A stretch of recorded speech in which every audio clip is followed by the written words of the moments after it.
Всем привет! Сегодняшний видеообзор будет посвящен новым молдам, которые пришли из двух последних распаковок с AliExpress. Также поделюсь процессом заполнения этих молдов зефирной глиной Crafters Clay. Эта глина подойдет для тех, кому тяжело работать с текстурной пастой Sonnet. О характеристиках этой глины я расскажу далее в видео. И покажу вам, как выглядит готовая гибкая лепнина из этих молдов и также ее параметры. Надеюсь, видеообзор вам понравится и будет полезен. Приятного просмотра! Ссылки на зефирную глину Crafters Clay и на молды я оставлю в описании под видео. Самое главное, что нужно запомнить: зефирную глину нужно хранить в герметично закрытой упаковке. Работать с этой глиной приятно, у нее высокая эластичность и гладкость. Также она не липнет и не пачкает руки.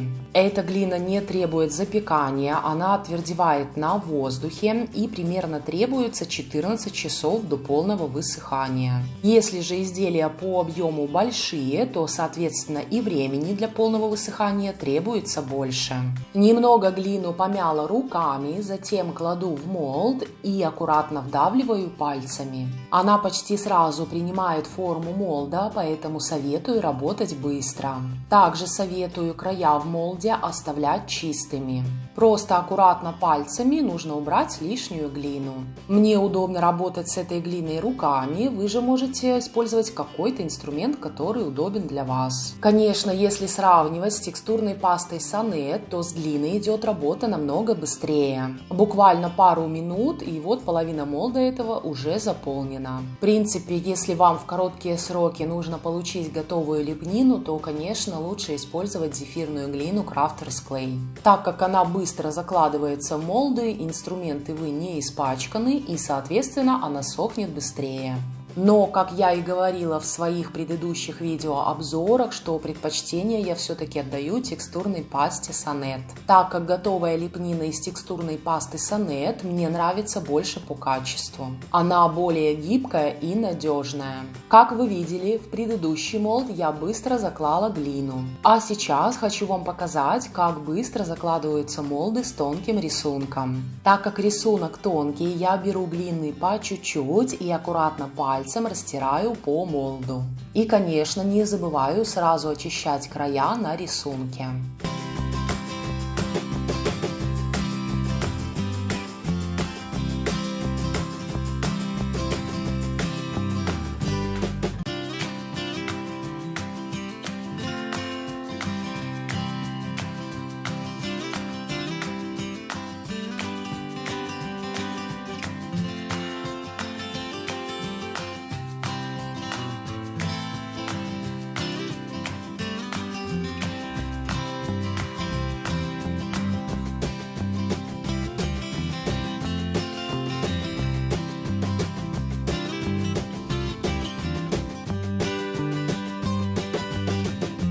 И вот еще один молд готов. Я в видео не буду показывать, как я заполняю все молды, потому что их много и это займет очень много времени. Хочу вам показать основные моменты по укладке этой глины в определенные молды. И следующий молд, который я хочу заполнить, он будет больше по объему, чем предыдущий. Это кролик, и, как по мне, такие глубокие молды очень легко заполняются и формируются с помощью этой глины. Процесс, в принципе, тот же, но здесь я глину беру сразу цельным куском и формирую лепнину. И сначала глину я вдавливаю в молд, а затем растягиваю и убираю лишнюю.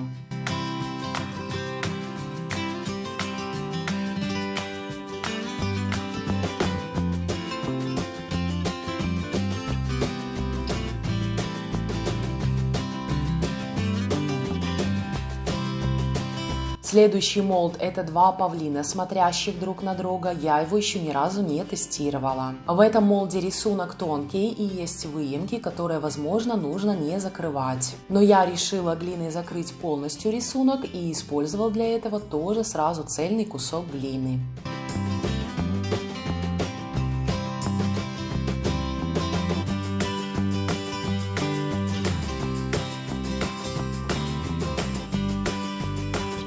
И следующий молд, про который я хотела рассказать, это вот такие цветы, в них очень тонкий рисунок есть. И я советую глину закладывать сюда тоже цельным куском и по объему больше, чем рисунок. И очень хорошо вдавливать пальцами по всем направлениям, чтобы глина пошла полностью по всему рисунку.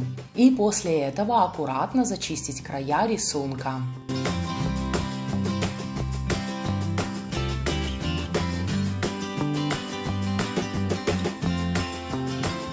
Ну что же, все молды заполнены, и я их отправляю на сушку. И еще хочу напомнить, обязательно после работы не забывайте остатки глины герметично закрыть. А далее в видео я покажу вам готовую лепнину из каждого молда и расскажу про ее параметры.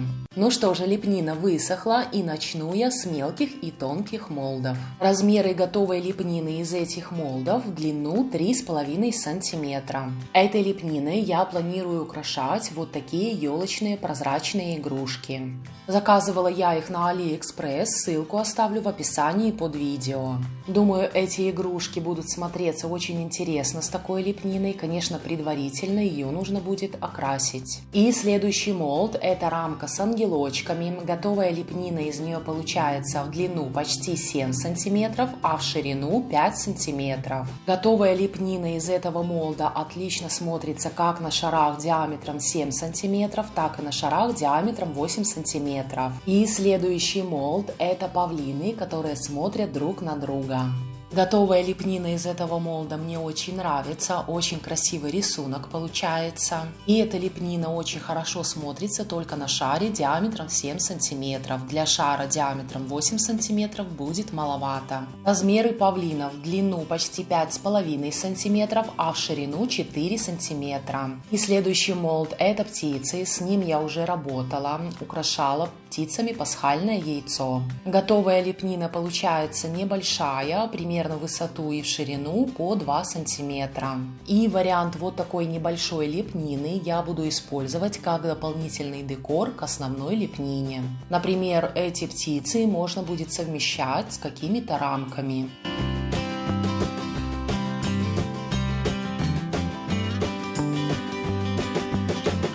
Следующий молд — это вот такое перо. Когда заказывала, он мне очень понравился, а вот готовая лепнина не особо впечатляет. И пока я не знаю, куда буду его применять. Размеры этого пера в длину почти 5 см, а в ширину почти 1,5 см. И еще один молд с мелкой готовой лепниной — это цветы. Диаметр самого большого цветка 3 см, а остальные идут примерно 2-1,5 см диаметром. Эту лепнину я тоже буду применять как дополнительный декор к основной лепнине. И самый объемный молд — это кролик. В длину кролик готовый получается 5 см, а высоту 3 см.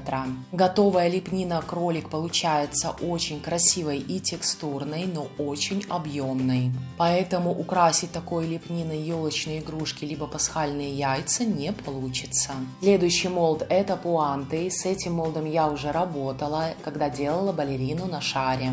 Размеры готовой лепнины 6 см в длину и 2,5 см в ширину. Эти пуанты отлично смотрятся на елочных шарах диаметром как 7 см, так и 8 см. И также, когда я делала балерину, я использовала шар диаметром 10 см. Там эти пуанты тоже смотрятся прекрасно. Очень хорошие пропорции получаются готовой лепнины из этого молда. И, конечно, эти пуанты еще можно использовать с рамкой. Конечно, не с этой, а взять рамку побольше.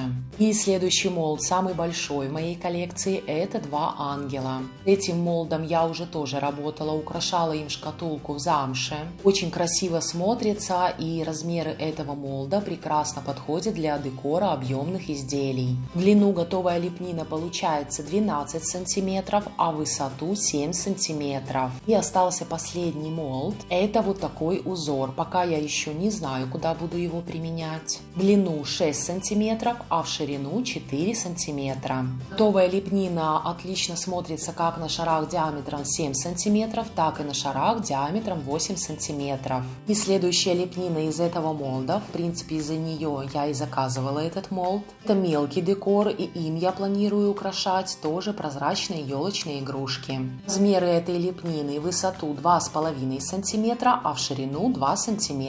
Я очень надеюсь, что видеообзор вам понравился и был полезен. Если у вас остались еще какие-либо вопросы, пишите, я с удовольствием на них отвечу. До встречи на канале. Всем пока!